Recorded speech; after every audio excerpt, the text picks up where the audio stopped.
গাছটি তোমরা আগেই দেখেছো, আমি বলেছিলাম যে এই গাছটা কাটাতে হবে। তো বাড়িতে আজকে তপলদার দাদা এসেছে, তো গাছটা কাটছে। এবং গাছটা কাটতে আমার বেশি খরচও হয়নি, মোটামুটি ওই 220 টাকা খরচ হয়েছে আমার গাছটা কাটাতে। ঠিক আছে, তোমরা দেখতে পাবে কাজটা কী করেছে।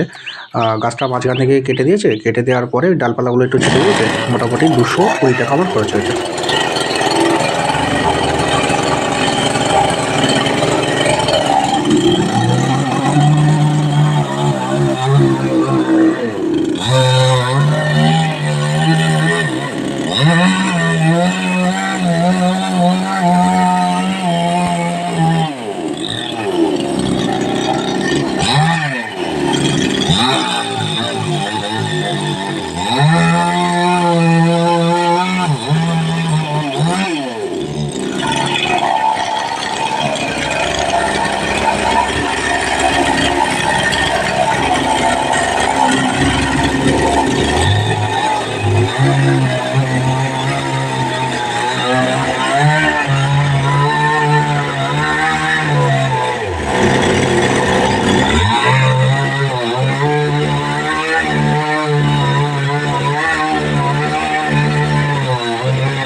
Yeah.